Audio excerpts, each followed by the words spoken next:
Os Estados Unidos estão com mais de 36 trilhões de dólares em dívida, e essa dívida foi projetada para aumentar por 2 trilhões de dólares esse ano. E o número de compradores dessa dívida, bem, está decrescendo. É isso mesmo. E se isso não mudar, a bolha de dívida dos Estados Unidos poderia finalmente estourar. E acredite ou não, mas as criptomoedas podem ser a solução. Os investidores de criptomoedas têm comprado mais de 60 bilhões de dólares de dívida nos últimos meses. E a administração de Trump está ansiosa para crescer esse número. E é por isso que hoje eu vou te explicar exatamente o que é o problema da dívida e por que as criptomoedas podem ser parte da solução, como elas vão crescer, quando isso pode acontecer e quais criptomoedas podem se beneficiar. Meu nome é Bruno e vamos nessa. Em agosto tem a previsão de uma cerimônia e, para contexto, o governo americano atingiu o teto da dívida em janeiro desse ano.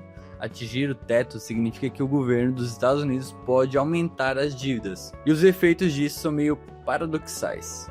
Palavra meio complicada, né? Por outro lado, isso significa que o governo americano pode literalmente ficar sem grana. Já pensou, os Estados Unidos sem dinheiro? É isso mesmo, eles podem começar a desligar partes da máquina pública, tipo demissões, serviços parando, aquele caos. Mas, ao mesmo tempo, o fato de não poder emitir mais dívida acaba funcionando como um estímulo para o mercado, porque com menos títulos do governo sendo lançados, sobra mais dinheiro para ser investido em outras coisas, tipo ações, cripto, imóveis, ou seja, menos grana saindo desses ativos para comprar dívida do governo é igual mais liquidez no mercado. Para simplificar, os títulos do governo, também chamados de bonds, funcionam como promessas de pagamento, tipo um eu te devo. O governo americano vende esses títulos para investidores com promessa de pagar o valor investido com mais juros numa data futura. Esses títulos também podem ser vendidos no mercado secundário, ou seja, de uma pessoa para outra. E a taxa de juros, também chamada de yield, é determinada pelo preço que o título está sendo negociado. Um preço mais baixo significa uma renda mais alta. E é claro, vice-versa. De qualquer forma, outra parte do motivo pela qual a queda de dólares é estimulante é porque o governo dos Estados Unidos é forçado a gastar mais dinheiro da sua conta bancária do Federal Reserve, do Fed, conhecido como TGA. Como esse era dinheiro que estava parado na conta do Tesouro e agora está sendo injetado de volta na economia, isso gera um aumento líquido de liquidez, o que, em geral, é positivo para os mercados. O desafio é que, quando a emissão de dólares volta a crescer, o governo vai precisar reabastecer a conta do Tesouro, o TGA. E isso pode ter um efeito contrário, retirar dinheiro de circulação e reduzir a liquidez, assumindo que o TGA esteja quase vazio quando isso acontecer. Então, isso resultaria em um trem de liquidez massivo, porque o governo americano vai precisar impor aproximadamente 800 bilhões de dólares em um período muito curto, potencialmente arriscando uma crise bancária. E é por isso que o Fed, anunciou recentemente que seria significativamente reduzir seu QT. Para quem não sabe, o QT significa que é quando o Fed, o Banco Central dos Estados Unidos, reduz o tamanho do seu balanço. Eu vou falar dele um pouquinho mais para frente. Ao contrário do que muita gente pensa, isso não significa que o Fed está vendendo títulos, bonds, ativamente. Na verdade, o Fed simplesmente deixa os títulos vencerem para reinvestir, o que já reduz o balanço aos poucos. Para quem não está familiarizado, voltando no QT, ele significa também um aperto quantitativo, e é o processo pelo qual o Fed, o Banco Central dos Estados Unidos, reduz o tamanho do seu balanço patrimonial. Ao contrário do que muitos pensam, isso não envolve vender títulos do Tesouro diretamente. Ao invés disso, isso envolve comprar menos títulos gradualmente, já que os títulos mais antigos vencem, são pagos totalmente. Assim, o efeito prático do QT é que o Fed compra gradualmente menos bônus, o que significa que outros compradores devem entrar para preencher o espaço. E como já aprendemos, esses outros compradores seriam principalmente bancos centrais. E se há muitos bônus sendo distribuídos, então suas reservas de dinheiro poderiam ser reduzidas a um nível que ameace a estabilidade financeira.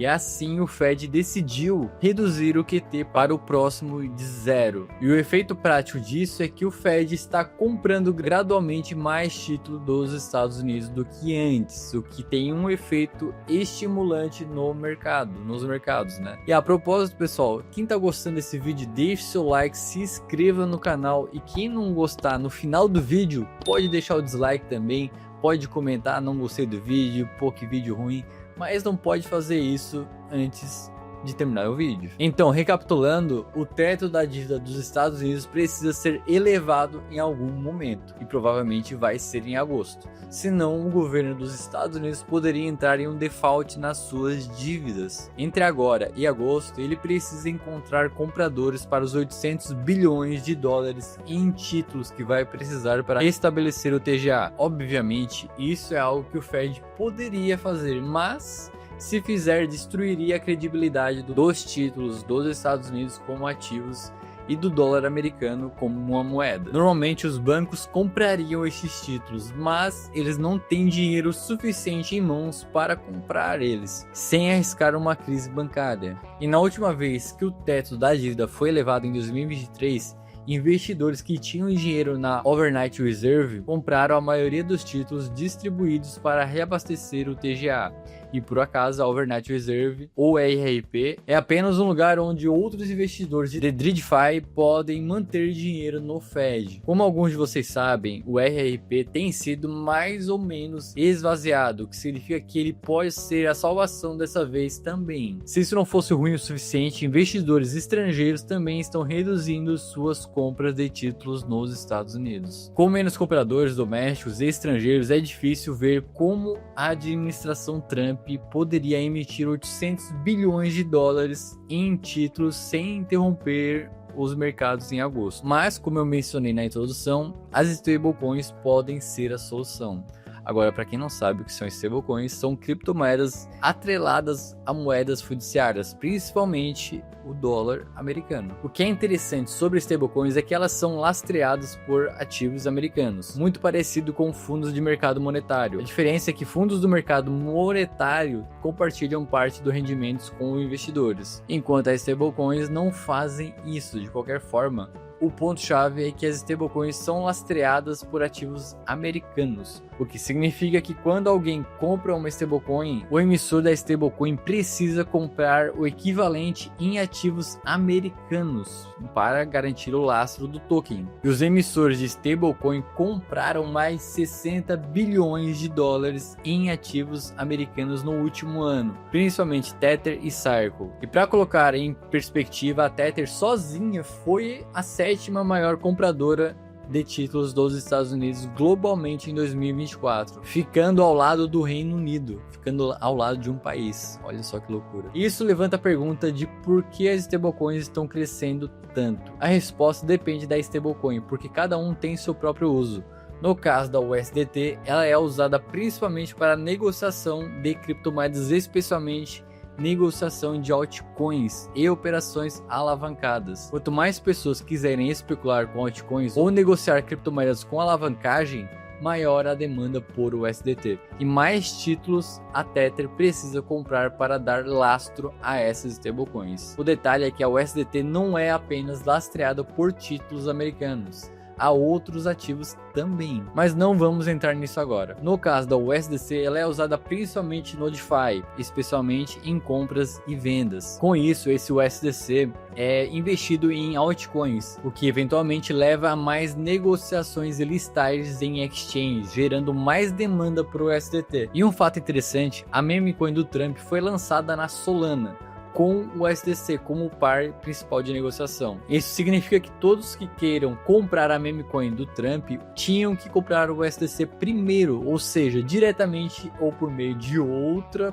criptomoeda, como a Solana, né, a Sol. O resultado foi que a oferta de USDC na Solana explodiu em 2 bilhões de dólares em poucos dias, com bilhões em títulos dos Estados Unidos comprados para lastrear essa demanda. E não é só a especulação com altcoins e DeFi que gera demanda por stablecoins. Caso tenha perdido a notícia, o PayPal, o maior processador de pagamentos do mundo, está tentando colocar sua stablecoin PYUSD em 20 milhões de comerciantes até o final do ano. O Bank of America também está planejando lançar sua stablecoin e a Fidelity está no caminho de fazer o mesmo. Ambas só aguardam regulamentação clara. Quando você percebe que existem mais de 200 stablecoins e esse número só cresce e que algumas podem crescer exponencialmente com clareza regulatória, fica claro que essas moedas estáveis podem ser usadas para levantar centenas de bilhões de dólares necessários para restabelecer a TGA,